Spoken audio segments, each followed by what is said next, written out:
Guys, welcome back to the channel and a new video. As you can see from the thumbnail, this is going to be mine and Chris's most expensive project to date. So if you haven't already, guys, and you're new to the channel, consider subscribing. We really would appreciate it. So a little bit of background about the car. I'll be very brief because I need to head there and get it. It's quite a long way away. So somebody reached out to me, sent me some pictures of this car and said, Rob, unfortunately my friend was third party, and that is very sad. We've been down this road before, so they wasn't able to claim off their insurance, so the car is unrecorded. They've sent me the pictures of it. It looks quite bad. They've told me the price, and I've shared the pictures with Chris, and we've both agreed to purchase the car.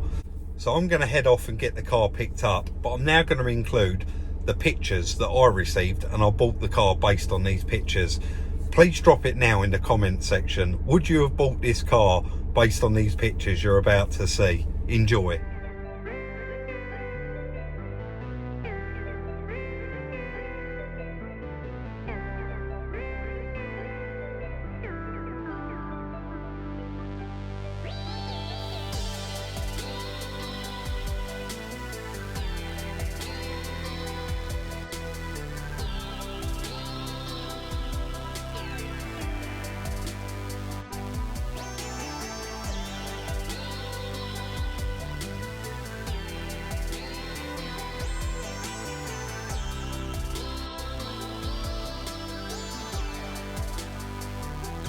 Just pulled up at the yard, guys, and Chris has just come out and had a little quick look.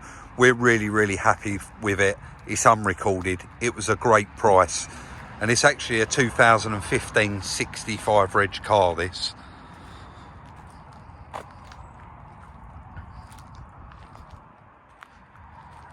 I can't show a great deal around the car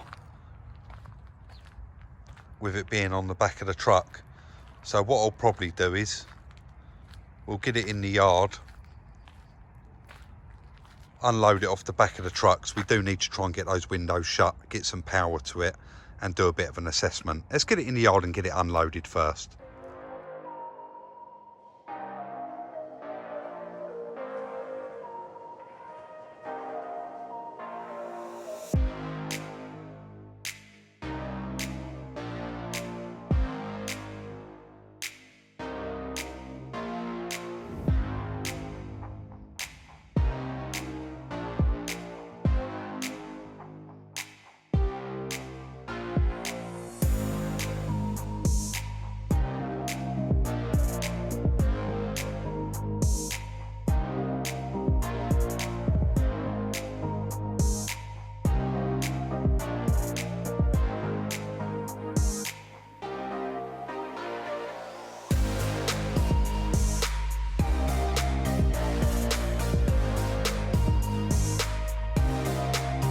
I hope everybody wasn't laughing too much there with Chris pulling on the jack and me pushing, but when we went full lock, can I just move you over, bud?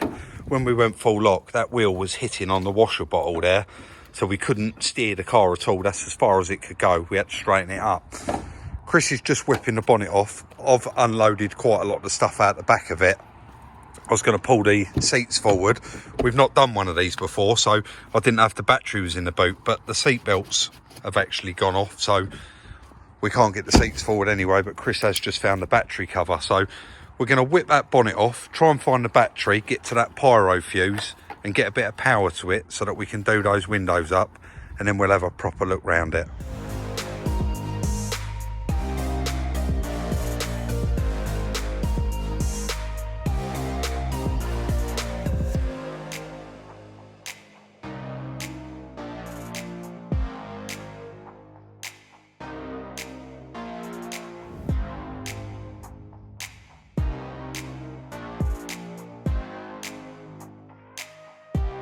So we've just got that bonnet off just to get some power to it, to get those windows closed. And as you can see now, they are closed. We really want to give it a wash down and see how many marks there are around it.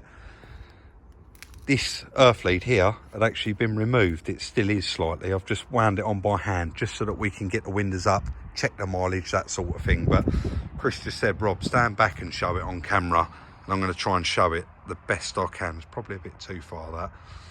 But the impact was here. The chap actually said it was very, very low speed. He pulled out of a junction and a car went straight into the front of it there. And it has pulled the chassis legs, both of them, right over. As you can see there, see that's at that angle, and that should be completely straight. I mean, it's so hard to show on camera, but this is over a long, long way. You can, if I stand like that, you can see it.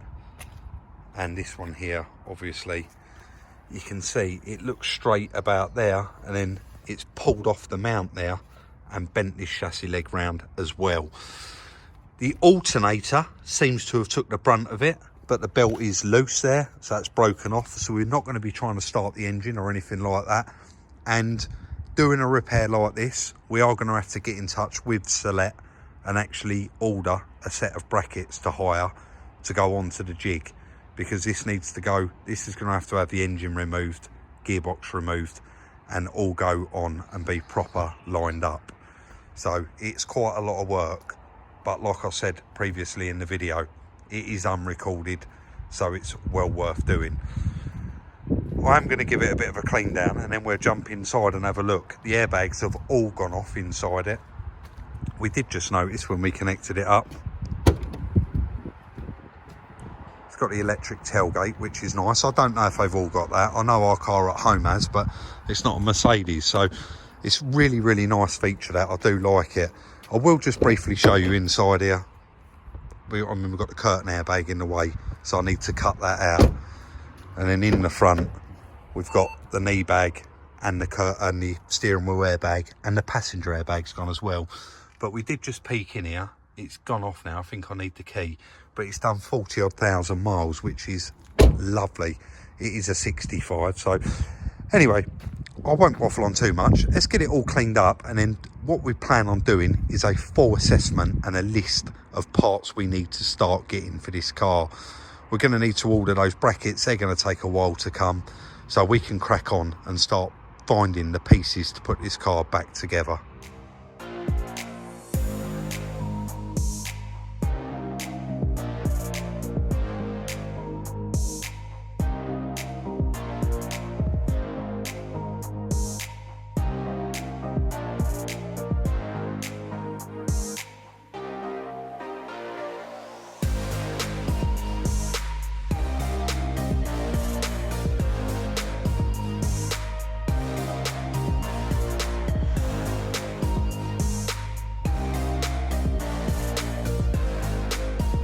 Again, that was just a quick wash, guys, just to see what we was up against, see if it had any other horrible scars or dents or marks around it.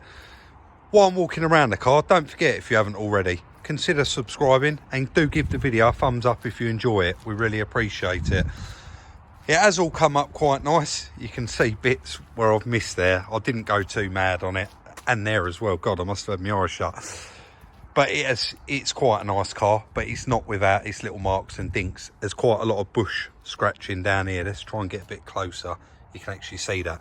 That will all come out with a buff. It's very, very light. But a couple of other little marks that I noticed, they're not going to come out. This door's going to need painting anyway because of that there. Anyway, getting carried away again.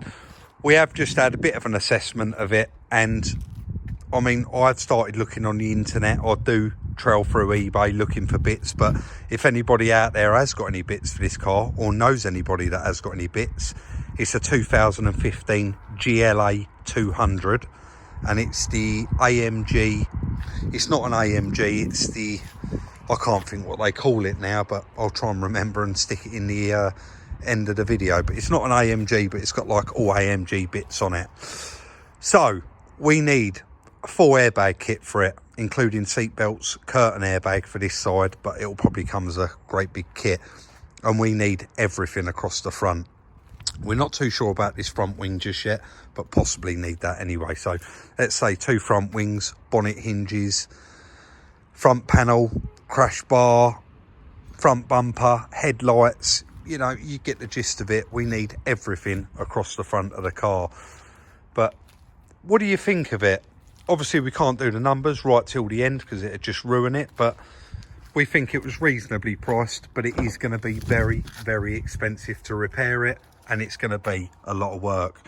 Like I said, I've just cut all those airbags out just to give it, it's a bit nicer to get in. And to be honest, it probably won't show too much, but the roof lining, where that pops down and the curtain airbag actually comes out there, I like to get them cut out and get that all put back where it should be. And it kind of helps it get its shape back, so that when you go and put a new one in, you've actually saved that roof lining. But it's quite a nice model. It's got all the nice bits on it. It's automatic with paddles on it, half leather Alcantara seats. It is quite a nice thing. AMG line, I knew I'd remember it in the end. So there you go. We just need to get them clamps ordered and get some bits for it, and then we can crack on and start working on it. Also guys, just to mention, this did come from one of you guys that watches the videos, and Chris did say, Rob, you always forget to say, guys, if you know anybody that's got a car for sale, or a car yourself, not, you know, cars that need a bit of work, old classics in a garage, anything like that, me and Chris will always pay a finder's fee. So I mean, even if you haven't got one and you know somebody that has got one, we would always be interested in having a little look. So bear that in mind as well. So don't forget guys, if you do know anybody that's got any bits for that car, or if you've got any bits yourself, please do get in touch. We'd be very, very interested in them. Thank you everybody for watching, and we'll see you soon in the next one.